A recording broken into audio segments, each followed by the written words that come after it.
नमस्कार. कल्पना's किचनमध्ये तुमचं सर्वांचं स्वागत. आज मी तुमच्याबरोबर मांदेली करी हे नॉनव्हेज रेसिपी शेअर करणार आहे. खूप सोपी आणि टेस्टी अशी ही करी होते. तर इकडे मी ताजी मांदेली तुम्हाला दिसते, बाजारातून आणलेली होती. त्या मांदेलीला मी साफ केल्यानंतर हळद, मिरच्याची बुकी, काठ्याबगू गरम मसाला आणि मीठ या सगळ्या गोष्टी मी चोळून घेतल्या. तर मी इकडे मांदेली कशी साफ करायची आणि कशी कापायची ह्याचा मी तुमच्याबरोबर अगोदरच पहिलाच व्हिडिओ शेअर केलेला आहे. तर त्याचं मी लिंक तुम्हाला देते. ज्यांनी बघितलं नसेल तो व्हिडिओ, तो तुम्ही व्हिडिओ पाहू शकता. ह्या व्हिडिओमध्ये मी ते दाखवलेलं नाही. परत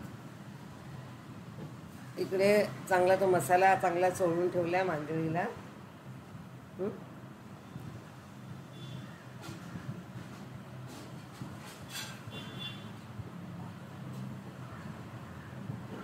आता इकडे मी दुसरा मसाला त्यासाठी एक कांदा घेतलाय, 2 हिरव्या मिरच्या आणि लसूण. या गोष्टी मी मिक्सरमधून बारीक करणार.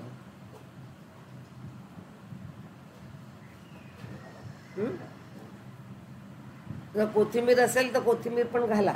माझ्याकडे आज कोथिंबीर नव्हती. इथे मी 1-2 चमचे तेल घेतलेलं आहे. तर टोप चांगलं तापलेलंच आहे आणि त्याच्यामध्ये मी आता तो वाटलेला आपला मसाला घालते.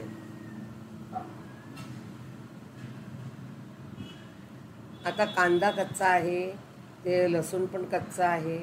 तर त्याचा कच्चेपणा जाईपर्यंत हा चांगला मसाला परतून घ्यायचा. ह्याला वाटण वगैरे अजून काही नाही आपण लावणार. तर हा जरा चांगला तुम्ही तांबूस होईपर्यंत चांगला मसाला घेतला करून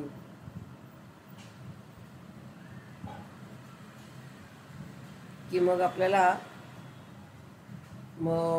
मसाला लावलेली ती मांदेली सगळी त्याच्यामध्ये घालायच्या तुपामध्ये. तर मांदेली ही फिश एवढं नाजूक आहे आणि आमच्याकडे तर बहुतेक वेळा तळूनच खातो आम्ही. पण कधीतरी त्याच्या करी करायला बरं वाटते जरा. तर मी आज त्याची करी केली आहे म्हणून तुमच्यावर शेअर करते.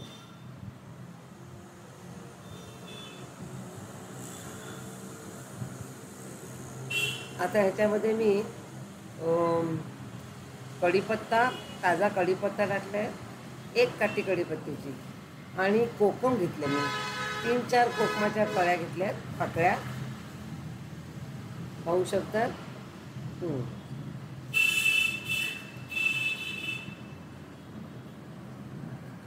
आता आपण ते मिक्सरमधून केलेलं होतं ना, त्याचं पाणी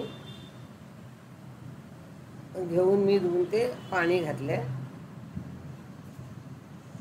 आपल्याला रस पाहिजे त्याप्रमाणे पाणी जास्त घेऊ शकता तुम्ही. आता याच्यामध्ये कोकम आणि कढीपत्त्याचा पण स्वाद उतरला पाहिजे म्हणून आपल्याला 5 मिनटं हे चुलीवर ठेवायला लागेल. ते पाहू शकता चांगले तर उकळ यायला लागले. मासे असे पण पटकन शिजतात आणि ही तर मांदेली तर एवढी ती लहान बारीक असते तर त्याला शिजायला वेळ लागतच नाही.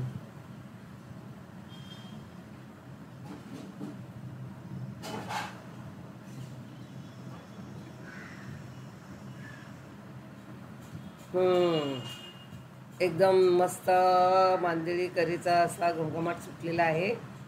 मांदेली बघा तुमचं रंग बदललेला आहे, ती तयार झालेली आहे.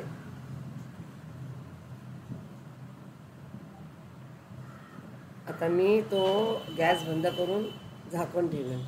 झालं आपली मांदेली. ती पाहू शकतात कशी माझी मांदेली करी झालेली आहे. थोडी मांदेली मी तळून पण घेतली. आजची रेसिपी तुम्हाला आवडली असेल तर नक्की करून पहा. लाईक आणि शेअरचं बटन प्रेस करायला विसरू नका. आणि नवीन असाल तर सबस्क्राईब करा माझ्या चॅनलला. व्हिडिओ पाहिल्याबद्दल धन्यवाद. थँक्यू.